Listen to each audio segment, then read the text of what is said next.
Mueva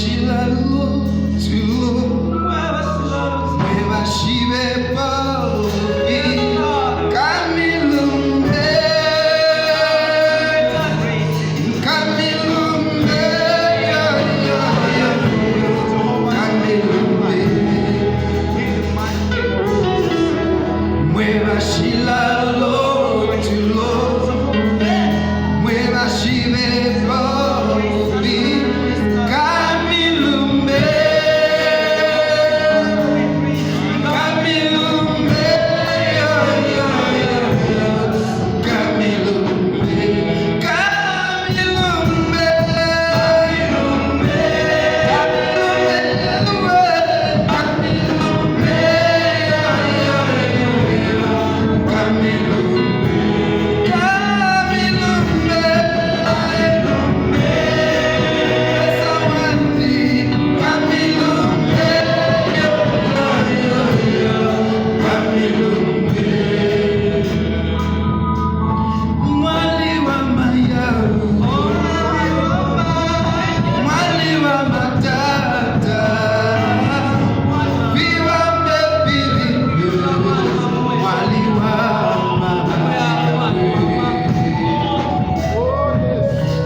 powerful. Thank you so much.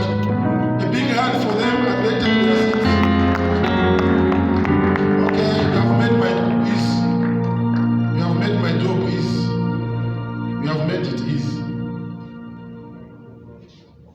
Okay, so it's nice to be in the presence of the Lord. You know, in the Old Testament, God had selected some towns which were called cities of refuge, where if you are under pressure and people are pursuing you, they want to take your life, when you run to those cities, then they should leave you alone. It was like a no man's land. So a church these days is an example of no man's land. When you have got issues at your home, issues everywhere, you run to church and you should feel comfortable. Someone said amen. Amen. You should feel comfortable because God lives here. He is here. And He knows your issues. He knows them. He knows them and He has already taken care of you. Somebody said amen. Amen. Somebody said amen. Amen. So once again, thank you so much. Today, I'm winding up on my subject of the sins of the forefathers. It's part 3 today. We are winding up. I know that we won't have enough time even to pray, but I believe God that will have set a foundation that will get us moving. Will have set a foundation that will get us on our knees, because that was the whole idea of this sermon, so that we can be freed from the sins of our forefathers. These issues are real. So the text that we are looking at is Exodus 20, verse 4 to 5. Exodus 20, 4 to 5, and I shall read from the New King James Version. The Bible says, "You shall not make for yourself a carved image or any likeness of anything that is in heaven above, or that is in the earth beneath, or that is in the water under the earth. You shall not bow down to them nor serve them. For I, the Lord your God, am a jealous God, visiting the iniquity of the fathers on the children to the 3rd and 4th generation of those who hate me." In the NIV it says, "Punishing the children for the sins of their fathers up to the 3rd and 4th generation." So under the theme, making new and making great, we are still looking at the subject I entitled The Sins of the Forefathers. The past 2 Sundays I've labored to establish the fact that generational issues, generational cases, and generational limitations, they are real in our lives. We see this from the word of God. We see this even from science. When you go to the hospital, they will tell you that these diseases, they run in your family. So those are generational issues we're talking about. Even on the form that you fill in there, they will say any history of TB in your family, any history of asthma in your family, and so on. So these are the issues we are talking about. So even science attests to the fact that these issues are real. So they need to be dealt with. Okay, we see also this from our experiences.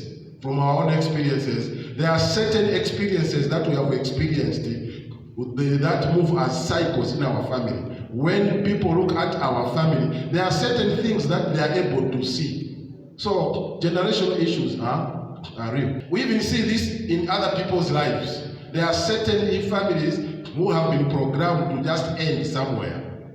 All of them have been programmed never to have money even up to 1,000. They have been programmed in their whole family. Even if they went to university and then they get paid maybe my 80,000 kwacha. Okay? The devils from the sins of the forefathers will make sure that money is reduced to what they should have. And they do that. Okay? I know of a family where they are programmed never to go beyond grade 9. There are 8 in the family, and none of them have gone beyond grade 9. This is a family of one of my cousins' families. They ended grade 9. But when they start in grade 1, 2, 3, 4, they are passing number 1, number 2, number 1, number 2. By the time they are reaching like grade 6 and 7, they start to be passing number 13. By the time it's time to go to grade 8, they fail. And then you push them a bit. By grade time they are doing grade 9, nothing. So they have been programmed to be there. So these programs of limitations are there, more especially in the African society. And we will be wasting our time if we ignore them and we don't deal with them. We will just be limited somewhere there. Immediately we want to go above. It's like they will see that who is that one who has gone above. Tinapanga program yapti, they are supposed to have 1,000 kwacha. Manji tachokera kuti tamvirati vaina 20,000 kwacha. So you demons from hell, what they call hell breaking loose. You demons from hell, go and make sure that 20,000 is reduced to 1,000. Because this family, they should end at 1,000 kwacha. So you find all devils from hell, they break loose and attack your money until it becomes 1,000. So these are the issues that we have been looking at the past 2 weeks. And today is a good day because we are discussing on how to deal with them. Somebody said amen. Amen. If you are happy, lift your hand to Jesus. Yes, because Jesus is going to help us today. To sum all these experiences, the Bible in Lamentations 5:7, Lamentations 5:7 says that our fathers have sinned and are no more, but we bear their iniquities. Our fathers have sinned and they are no more, but we bear their iniquities. So these issues of bearing the iniquities of our fathers and our forefathers is a real issue that should be dealt with by anybody, more especially Africans, like we demonstrated last week here. Okay? Now the question we are looking at today is there any solution? Though it was said in the beginning that we should pay for the sins of our fathers, God says you should not be punished anymore for the sins of your fathers. And we see that in Ezekiel 18 verse 2 and Jeremiah 31 verse 29. Ezekiel 18 verse 2, the Bible says, the word of the Lord came to me again. Okay? It came to Ezekiel again. Verse 2. What do you mean when you use the proverb concerning the land of Israel, saying, the fathers have eaten sour grapes, and the children's teeth are set on edge? As I live, says the Lord. As I live, says the Lord, you shall no longer use this proverb in Israel. Behold, all souls are mine. The soul of the Father, as well as the soul of the Son, is mine. The soul who sins shall die. So because of the generational issues, the Israelites came up with a proverb which said that the children's teeth were set on the edge after the fathers ate sour grapes. Okay? Now, to set on edge, it means, let me give you an example of what it means to set on edge. Malemon, you know malemon? So now, what I'm talking about is that I'm explaining what it means to have teeth set on edge. When you eat a lot of lemons, okay? Maybe 3 or 4 lemons. Are you going to be able to chew popcorns? Huh? I don't have a word in Nyanja for that feeling where it's uncomfortable for you to chew hard stuff after you have eaten something sour. Ati? Ngwizi. Ngwizi. Nibangati waizi wa ngwizi. Bakuchipata. Ngwizi. Aha. Ukaja ngati ufuna muntu asaje maningi nyama yoyuma ija. If you have got visitors, first hammer them with a lot of sour stuff, lemons. And they want to chew the meat, they are failing. They will just be sucking the meat as if they are sucking a sweet. And then they will leave your meat alone. Because of ngwizi. Ngwizi, right? So that's what we mean when we say teeth being set on the edge. Now this proverb says that The father eats the lemons. Now it's the children to have ngwizi. Is that fair? Wamene acha malemoni ni tate wake. Manje amene ampera kubaba kwa lemoni ni mwana. Is that fair? Wamene nemkana ngwizi is the father. Isn't it? But now because of these generational issues, the one who was to feel ngwizi is the son. So that's the meaning of the fathers ate what? Sour grapes. But it is the teeth of the children that were set on edge. So meaning that the children were suffering for the sins of the father.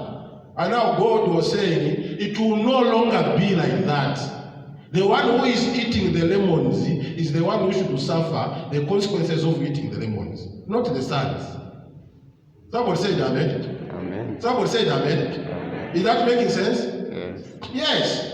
So these are the scriptures we go with in battle to say, Lord, these devils that are following me from my ancestors. Yes, it was so in the beginning, but now it is being said that I should no longer be a partaker of the sins of my forefathers, because they are the ones who ate the lemons. Me, I should be free. Someone said amen? Amen. Yes. So what I'm saying is that there is a solution in the Bible concerning the generational limitations. All we need to do is to know the solutions and then get hold of them. Because knowledge alone is not enough. We need to study the Bible and do what it says. That's the only time we can be free. Somebody said amen? Yeah, I know that what I'm saying is reaching you because I have a witness. I have a witness in my spirit. Okay? So the same scripture in Jeremiah 31:29 talks about the same. It says that in those days they shall no more. In those days they shall say no more. The fathers have eaten sour grapes, and the children's teeth are set on edge. But everyone shall die for his own iniquity. Say, everyone shall die for his own iniquity. Everyone shall die for his own iniquity, not for the iniquity of the fathers. Yes, that's what it was said later. Okay? But everyone shall die for his own iniquity. Every man who eats the sour grapes, his teeth shall be set on edge. Okay? God is a fair God. So, furthermore, though legally speaking you are supposed to be punished for the sins of your fathers, God can still deliver you from that bondage. Okay, Isaiah 49:24-27. Isaiah 49:24. I'm giving you the scriptures to show you that God has got a solution to the sins of the forefathers. And you need to know these solutions, because if you don't know these solutions, the sins of the forefathers will always pursue you. They will always limit you, because ignorance is no defense. My people perish for lack of knowledge. So we need this knowledge so that we can know how to shake out of the sins of the forefathers. So we need this knowledge. And when we know this knowledge, the truth, you shall know the truth, and the truth will set you free. Before you know the truth, you are bound, you are limited, you are sick for nothing, you are doing things that are not working, your marriages are suffering. But once you have known the truth, then you are delivered. Somebody said amen? So again in Isaiah 49:24-25, the Bible says, shall the prey be taken from the might? Now a prey is an animal that is eaten by predators. For example, an impala is a prey. The prey is an animal that is eaten by a predator. For example, an impala can be eaten by a lion, isn't it? Now an impala is a prey. A lion is a predator. Now, when the lion has put the prey in its mouth, how many of you here can advance to the lion and remove the impala so that you can go and cook it?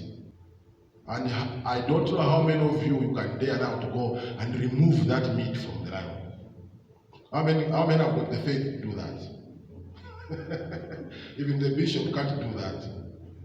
To remove the meat from the mouth of the lion. To remove the animal from the mouth of the lion which is eating it. But God is saying that it's possible for him to remove the animal from the mouth of the lion. It's possible for him to remove you from the mouth of what has held you bondage. It's possible for him to remove you from those generational limitations that has held you bounded for so many years. It's possible for God to do that. So there are solutions to these generational cases.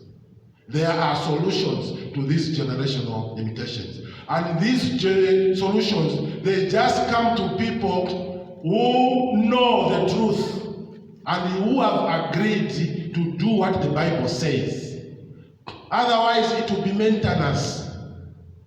Maintenance. Okay, you know hibernation. How many of you have ever heard of the word hibernation? Okay, an example of hibernation is maybe like the frogs. Okay, when it has been rain season, they are enjoying in the water, they are eating so and so on. But at the end of the rain season, and then the drought is about to come, the frogs are going to burrow into the ground, and they're going to make a hole and seal it with some waterproof material there, and they'll sit there. Okay? They had gained some fat from what they were eating, and they'll be there until the next dry season, the next rain season. So during that time, they are hibernating. All they have is just to maintain them. Amen? It's just to keep them alive. No reproduction. In hibernation, there is no fruitfulness. In hibernation, there is no multiplication. You just stay there to be maintained. So that's what happens when these generational cases, they bind you. It's just maintenance. You eat to be maintained. You get the money just to maintain you. But that's not the desire of God. God wants us to move in levels of overflow so that we get blessed so that we can bless others. Amen, somebody? Yes, the desire of God is to have an overflow. So because of these generational issues, we are in hibernation just for maintenance.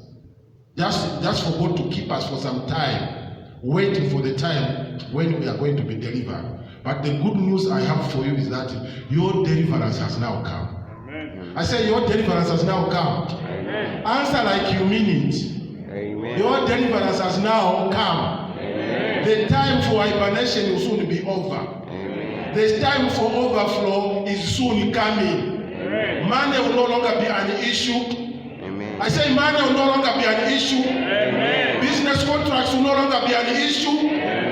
Marriages will no longer be an issue. Amen. Sicknesses will no longer be an issue. Amen. We are going to be moving in the overflows. Amen. Because we are going to break loose out of these generational cases. Amen. Because now we know the truth. Amen. So God has a solution for this. Amen. We are talking about higher levels of multiplication, higher levels of fruit, and we can only attain that if we break loose from these limitations. We break loose from a ceiling. There are ceilings that are weighing us down. It's not an issue of money here. It's an issue of breaking loose. Because like I said, even if we gave you money, as long as these issues are there, that money will not go anywhere. It will go into pockets with holes. That's what we are talking about. And in Africa, that's our main issue. These are the issues that we have to deal with. That's what we are talking about, generational issues. We get satisfied with the maintenance. Thank God for South Africa because they don't even allow second-hand cars. They don't, it's only brand new. Okay? So the time for us to be buying brand new cars has come. I say the time, if you are not saying amen, it will not become in your life. Amen. The time for us to be buying brand new cars has come. This place will be filled with brand new cars. Money will no longer be an issue. Signage will no longer be an issue. The guard room will no longer be an issue. Yes. It's not by might nor by power, it is by the Spirit of God. Where the Spirit of God moves, things work automatically. Where it is not, it is poverty as usual. It is maintenance as usual. It is generational issues as usual. It is politics as usual. Amen? In a church which is Spirit-filled, there is no politics. People are serious with it. Breaking generational cases. And as they are breaking generational cases, we are seeing blessings. It's the cry of every genuine pastor to see members prosper. To see members' businesses flourish. When we kneel down and we pray, that's what we are crying for. That's what we were called for. And when we are talking like this, when we are sharing a message like this, it's not like a message which has come just to preach a message on Sunday as usual. It is a message that is supposed to impart life.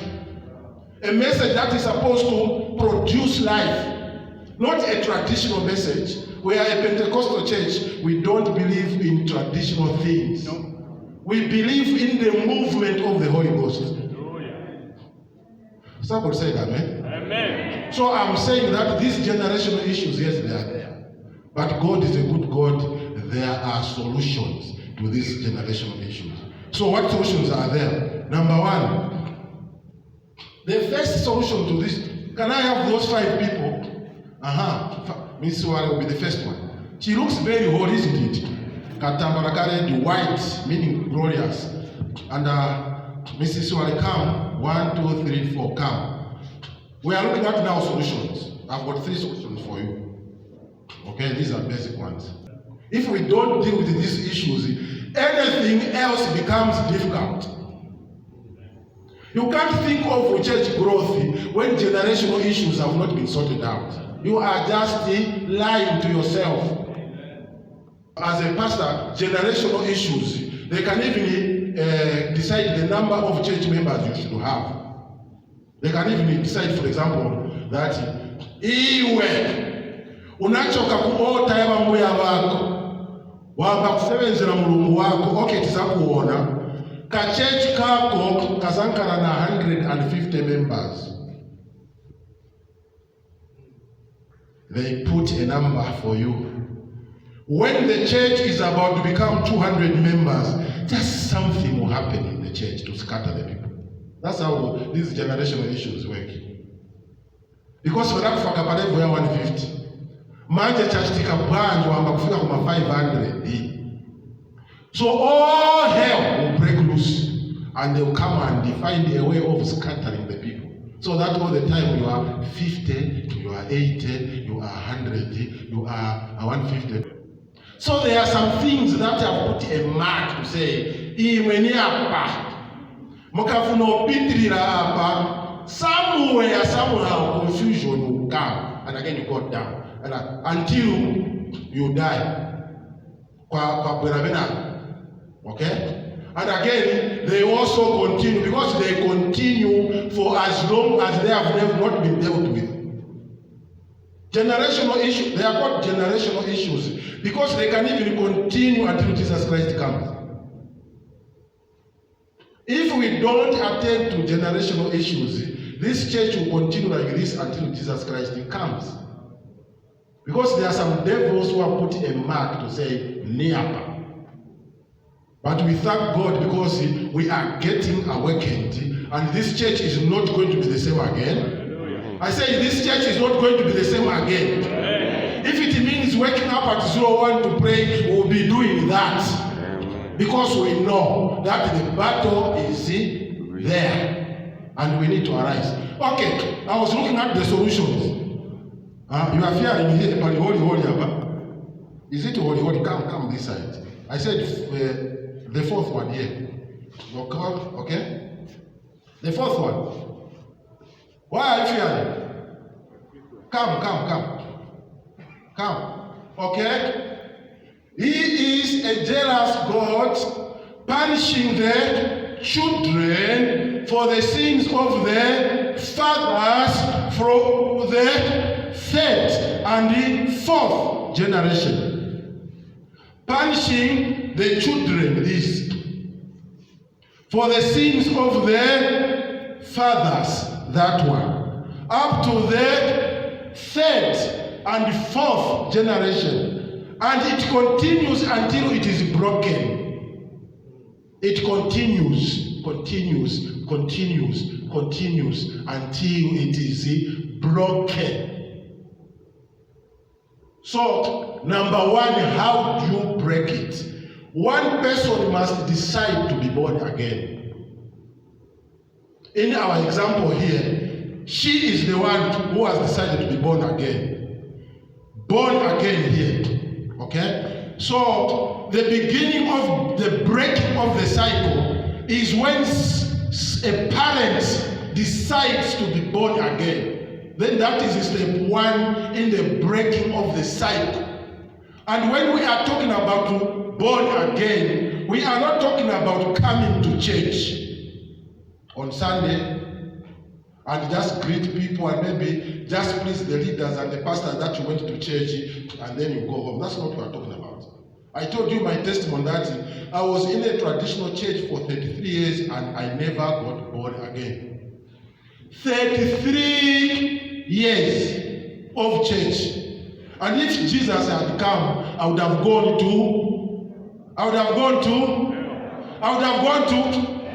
you are fearing me. That's saying hell. If Jesus came, I would have gone to hell. Even if I was going to church, I would have gone to hell. Yes. I was playing church for 33 years. I was even singing in the choir. I think my voice that time was better than now.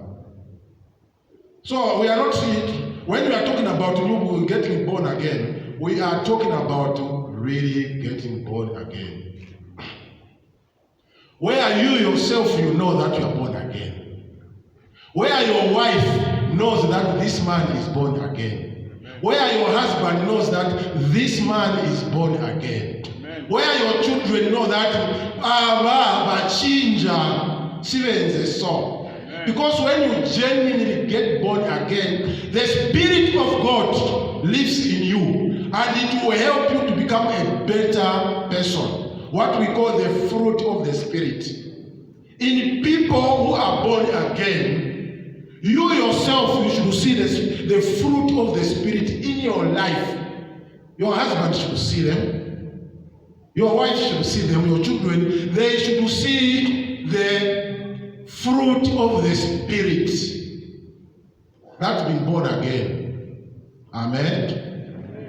We should see the humility of a person kneeling down every day, crying to God to say, I'm sorry, God. I am sorry, Lord. I am sorry, Lord. Because a person who is genuinely born again, they become human beings.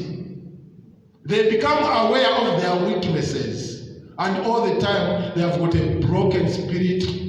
They are allowing God to work in their lives. They are not people who fight anyhow. They are broken people because they have realized that I am just a human being.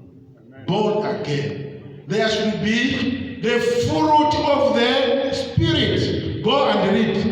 Is it Galatians 5:20 something? Go and read and see which ones you are showing. Okay? So otherwise you are wasting your time. You will always have limitations. And you are also disturbing this. Because of your stubbornness, you are refusing to be born again. You are affecting this generation, that generation. All generations, you are affecting them. You can only do them justice if you truly get born again. That is step one in the breaking of the generational curses. Oh, yeah. Somebody say amen. Amen. And once the parent now gets born again, she produces a set of children. This becomes the first. This is the first offspring, isn't it? Okay. You remember last time we were saying that at this level, at the border level here, you are dealing with the forces of darkness up to times 5 strength. Isn't it? You remember that? 5 strong devils. Okay? That come to pursue you. At night, they are chasing you in the forest, they are chasing you in the rivers, you are flying in the skies, they are coming and you are having sex with them, and you are enjoying them, and you think that is okay. So when this one, at this level, you are dealing with about 4 forces of darkness, isn't it? That's what we did last week. At this level, you are dealing with 3, isn't it? Here you are dealing with 2. There you are dealing with 1. Okay? That only happens when there is a parent who has been born again. So it will be reducing 5, 4, 3, 2, 1, 0. By the time we have this one here, this one is naturally clean. Somebody said amen? Amen. This one here is naturally clean. Devils cannot pursue a person who is here. Okay? So I'll come back into that. So the first step is to be born again. You break. For example, like me in my family, okay, I was the first one to get born again. So I broke the generational issues. But even if I broke them, I know that I'm still struggling with 5 devils. I know that. Because sometimes at night when I like to pray, they come and I fight them. When I just forget to pray for 2 days, they come. And I know that, now they have come. Okay? Because they still believe that they have not lost me. They don't. The devil does not believe that he has lost you even if you are born again. Even if you are born again, they still believe that you belong to them. All of us here are Africans. They know the people in the villages. They know us. And you cannot hide from them. Because it's a family tree, they know. All of you, they know you. Amen? Amen. And similarly, those family issues, they know you. They know where to deliver harm. They know that. Somebody said amen? Amen. So first step, get born again, genuinely born again. You do yourself some favor, and you do your generation's favor. That's how it works. Amen? And then when you get born again, second thing you can do is make sure that you are baptized in the Holy Ghost. Somebody say the Holy Ghost. Holy Ghost. Holy Ghost. Holy Ghost. Yes. The reason why you should be baptized in the Holy Ghost is so that you begin to serve the new altar. Okay? Before you got born again, you are serving the devils of your ancestors. The rituals, these traditional ceremonies, and so on, going to the witch doctors. So those are the things you were serving. Amen? So to prove that you have left that altar, you get born again and you begin to serve God. And you cannot serve God if you are not baptized in the Holy Ghost. Acts 1:8, you shall receive power when the Holy Spirit comes in upon you, and you are going to be what? Witnesses in Jerusalem, Judea, Samaria, up to the ends of the earth. So you cannot serve God without power. So get baptized in the Holy Ghost and begin to serve God. Amen? That is number 2. Number 3, you can even think of throwing away any items in your house that came from your fathers and forefathers, witch doctors, the charms, business, anything that is in your house that is connecting you to the witch doctors, to the old aunties, those things that they gave you, as long as they are in your house, the devil has got access to your house. Throw them away. If you don't want to destroy them, call us. We'll come with our anointing oil and then pray, and then we'll set them on fire. I remember when I was doing missions in the village, a certain woman told me that I had 8 children. 5 have died, and they are in my house. Huh? I had how many? And 5 have home, and the ones which have died are in there. Then I told her, go and bring them. And in a bottle, she brought. They were in the bottle. The 5 people. That's Africa. That's Africa for you. They were in the bottle, and it was a water coming to Bulungu, not be like a Mabago. And then she even had named that when cheating. And when she misses them, she goes to those things. And when she talks to them, she feels nice. Okay? And surprisingly, whatever request she makes to them, the answers, they come. Huh? The answers do what? Just like when you go to the witch doctors, answers are going to come. But it doesn't mean that is the right thing to do. You are deepening that problem. So throw away anything that you got from those guys. Throw them away. Who are you going to believe? Your grandmother, your grandfather, or your auntie, or your friends, or God? Who are you going to believe? Throw them away. Or after throwing them away, it's better you die in the hands of God than live in the house of the devil and be thrown in hell. Amen? Throw them away. Somebody said throw them away. Throw them away. Yes. Check them out. They are disturbing the generations. Trust in God alone. Okay, number 3 now, the last one is Genesis 27:40.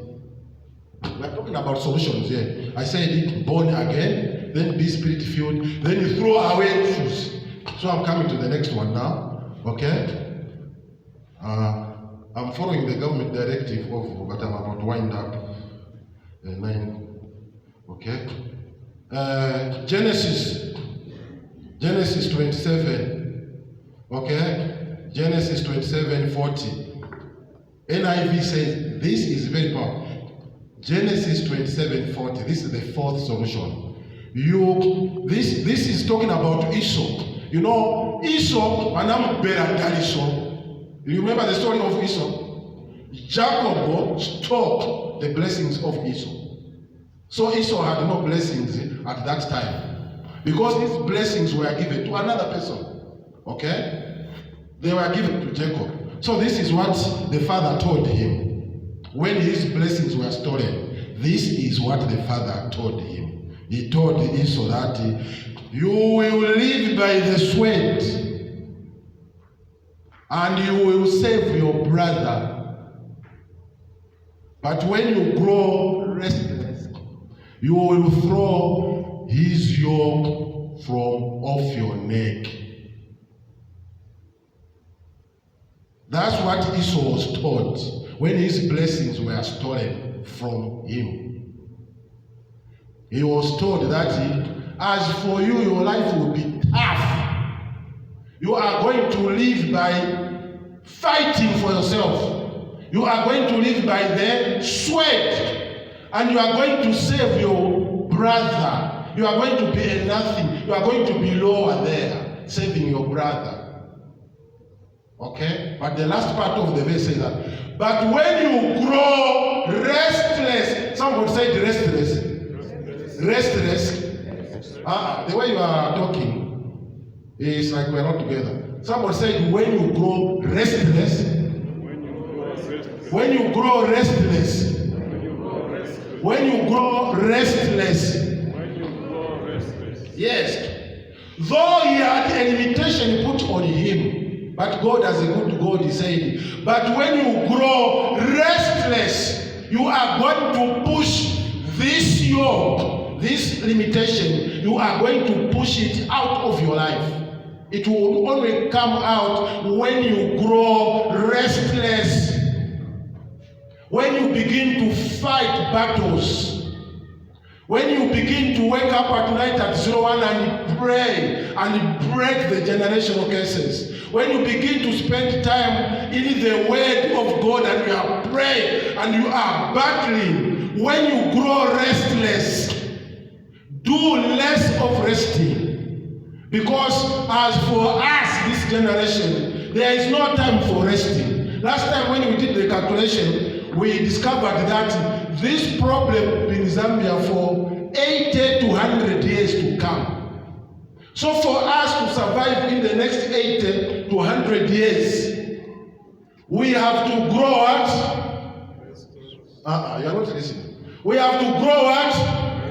We have to grow what?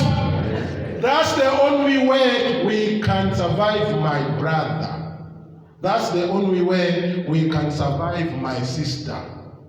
It is to grow restless. I have to grow restless. Amen? So the next question now. How much restless? It depends on how many devils we are fighting. This one is fighting 5. Okay? So she has to be as restless as times 5 times. This one is fighting 4. She's supposed to be as restless as 4 times. This one is fighting 3. She's supposed to be as restless as only 3 times. This one is fighting 2. He's supposed to be as restless as 2 times. This one is fighting 1. He's supposed to be as restless as 1 time. So meaning that for her to survive, who is at the border, she needs to put in more time in praying and fasting for her to survive. Failure to that is the maintenance until you pack your bags and go to heaven. Maintenance. If you refuse it, it's maintenance. Somebody said amen. 5 battles. She needs to put in more hours of praying than this one here. If this one here was to plant a church, it can even shoot up to 2,000 members in a month. And if this one was to plant a church in the same place, she will struggle with 100 members. Look at how the graces differ.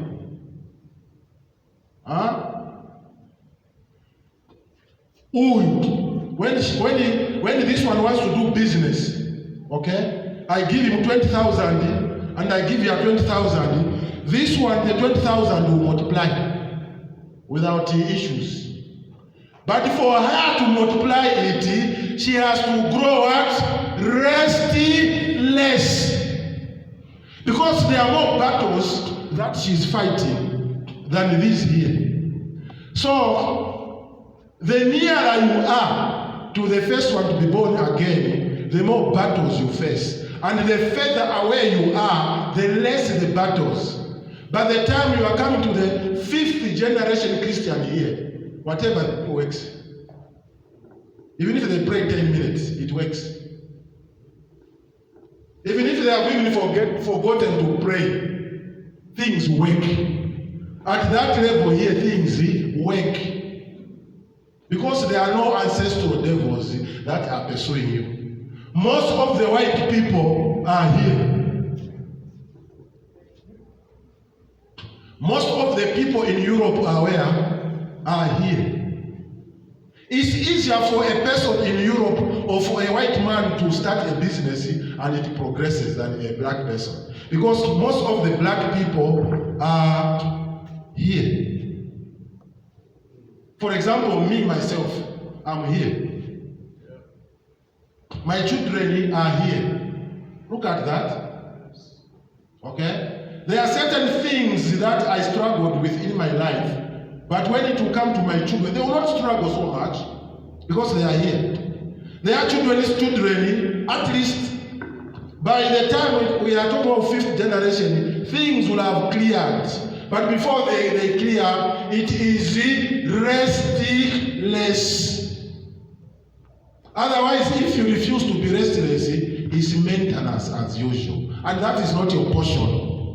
I say that is not your portion. Amen. Maintenance is not your portion. Amen. Maintenance cannot take you anywhere. Amen. Maintenance cannot grow you. Maintenance cannot make you bless people. Maintenance cannot make you bless the church.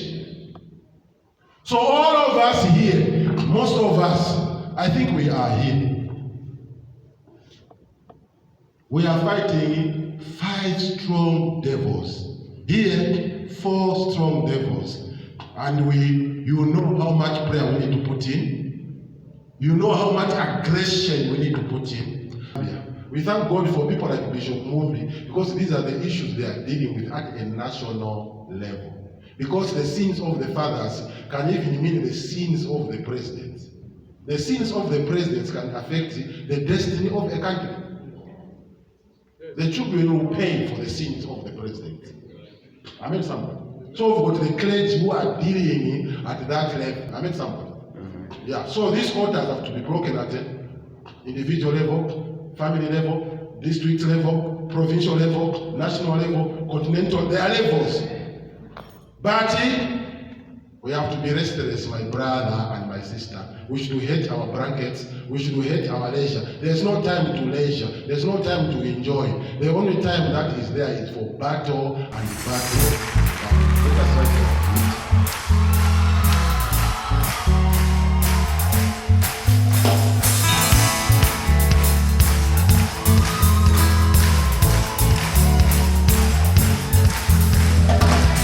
I'm trading my sorrows, I'm trading my shame.